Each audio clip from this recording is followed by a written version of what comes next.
In today's video, we are completing the Lesson 3 lesson check. It's on page 515 to 517. So we will be completing the lesson check. I would suggest that you complete it yourself first to try it, and then you can use my video to check your answers. So let's get started. So we're starting with number 1 on page 515. Can you explain it? So your answer should really be hitting those 2 bullets and answering the questions or explaining or discussing the prompt that they give you in those 2 bullets. The first bullet says, identify where sea turtles live. So sea turtles live in the ocean. How they move with flippers, and what this information tells you about the history of this environment. Well, looking at the environment, and we saw in the previous picture when we saw this earlier in the chapter, this is a desert environment. What do these 2 pieces of information tell you about how the environment used to be? Well, they tell me that this environment maybe a long, long time ago had ocean here.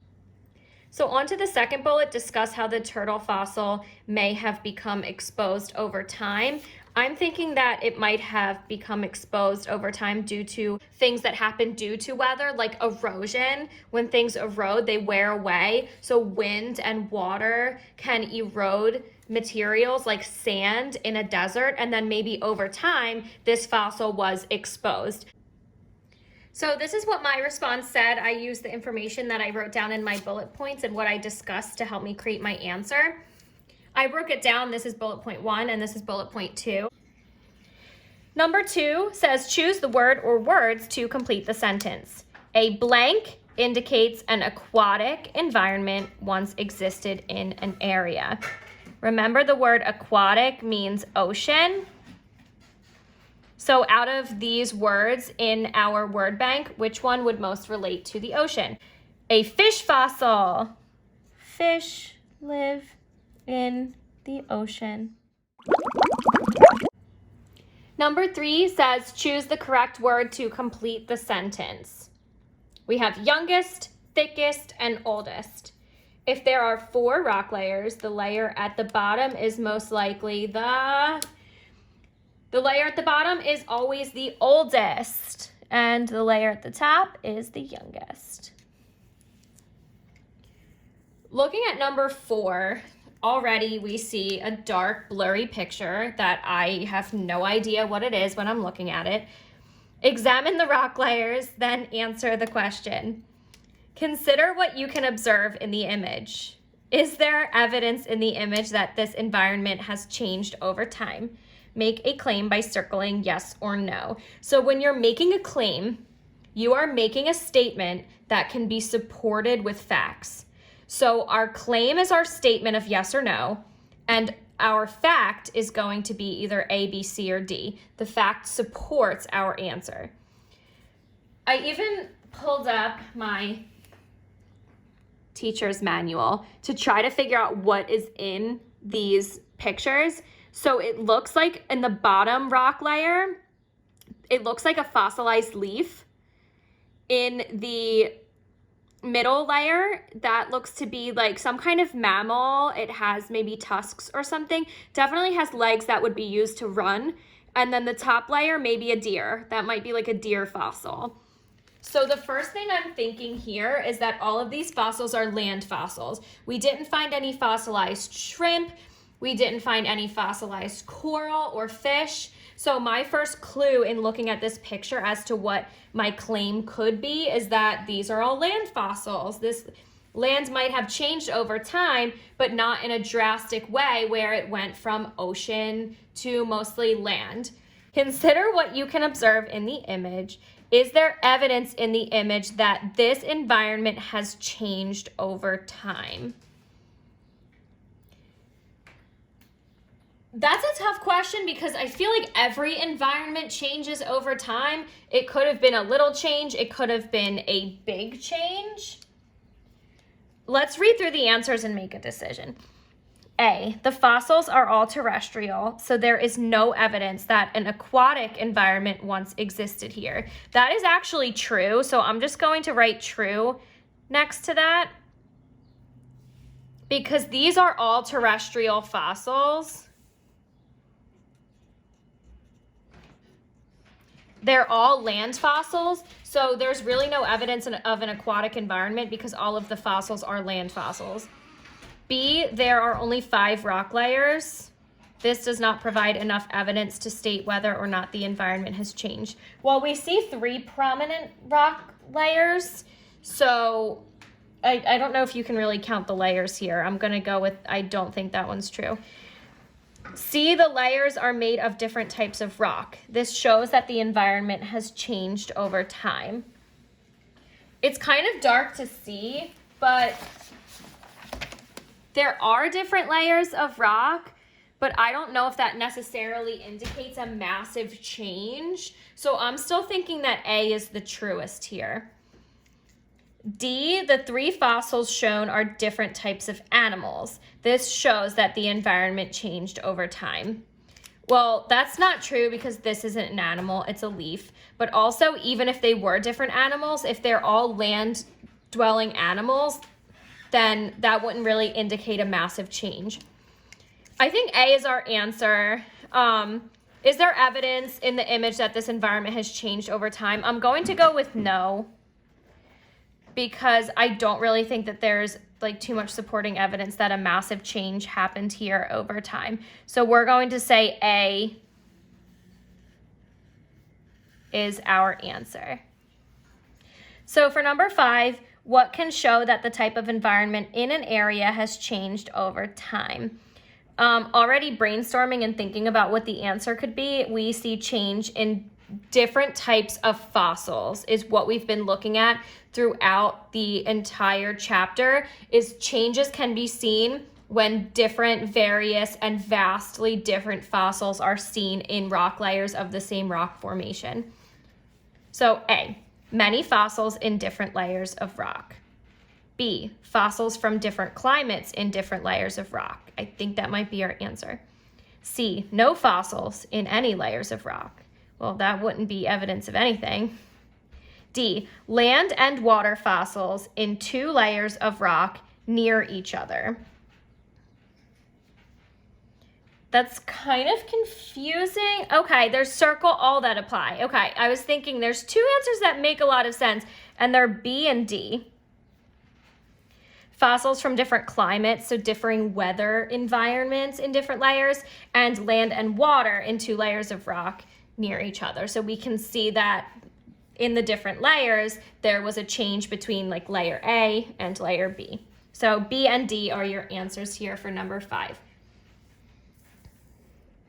Number 6, infer why it could be possible to find the same type of dinosaur fossil in the 3rd rock layer from the top in Spain, but in the 5th rock layer from the top layer in England. Select all that apply. I'm already confused and have to read that question again because I have no idea what they're asking me. So in order to answer this question, I actually had to draw a picture because I had no idea what they were talking about, and I really had to break down what they were asking me and the information that they were giving me. And I drew a rock layer with the dinosaurs being in the 3rd layer from the top in Spain. And in England, they're saying that the dinosaurs are in the 5th rock layer from the top. So put the dinos here. It just kind of helped me get a visual on what they were even asking me, because even after I drew my picture, I was still kind of confused. So what they want to know is, why is it possible that we can have a rock formation in one country and find dinosaurs in the 3rd layer of rock, but find in England the dinosaurs are in the 5th layer of rock, even though these rock layers should be representing different relative ages, like different ages in time. Let's say the dinosaurs were roaming the world around 300 BC. I'm gonna fact check that later. So this is also 300 BC. So why are these dinosaurs further down in the rock layer? How would that make sense? Let's figure it out. A, it is not possible for one type of fossil to be in different layers. I don't even know what that means. Let's move on to B. Some rock layers may have eroded in Spain, but not in England.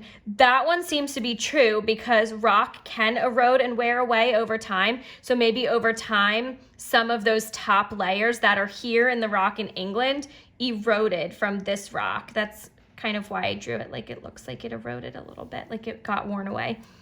C, dinosaurs are extinct in Spain, but they are not extinct in England. That is so false because dinosaurs are extinct everywhere. They don't exist anywhere in the world at all. So I'm just crossing that off. By the way, we need to select all that apply. D, the environments changed at different rates in both locations. And that could be true too. They changed at different rates because they're in different places in the world. They are close to each other, but they're not the same space. They're not the same place in the world. So that one is true. All right, for A, choose the answer that correctly orders the environments represented by the rock layers to the right. So we should be ordering them from oldest to youngest being here and youngest being. So looking at the picture, we have a fish fossil, we have a fossil alligator, a fossil deer, and a fossil tree.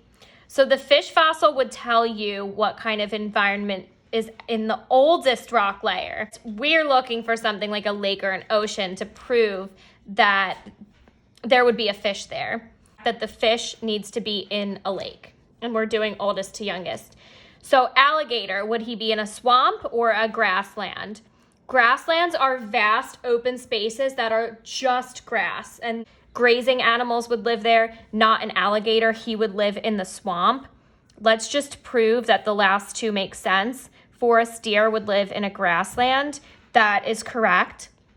And the fossilized tree would be in the forest. That definitely makes sense.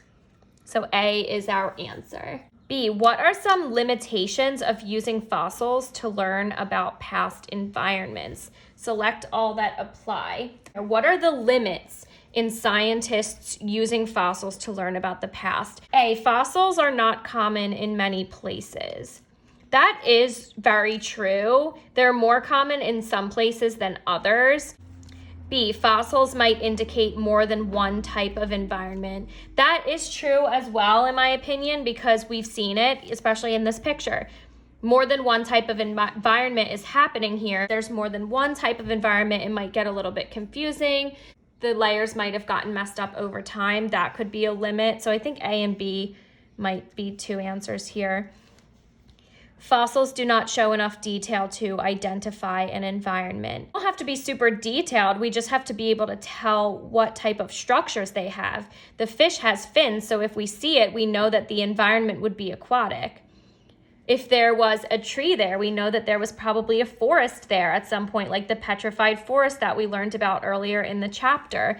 D, there are many different types of fossils. That's true. There's so many different types of fossils that I would think that that would be one of the hardest things scientists have to deal with in their limits of kind of pinpointing what those fossils are. Fossils are often missing pieces. That's really true as well, because if it's missing a piece, it could be important pieces to the animal's structure that would tell us where that animal lives. So after going back and reviewing, I decided that I think that D wouldn't be a limit actually, because even though there's so many different types of fossils, in looking at them, you should pretty much be able to tell what they are or what you can compare them to in today's living animals. So I don't think that that would be a limit. I think that our answers are A, B, and E here.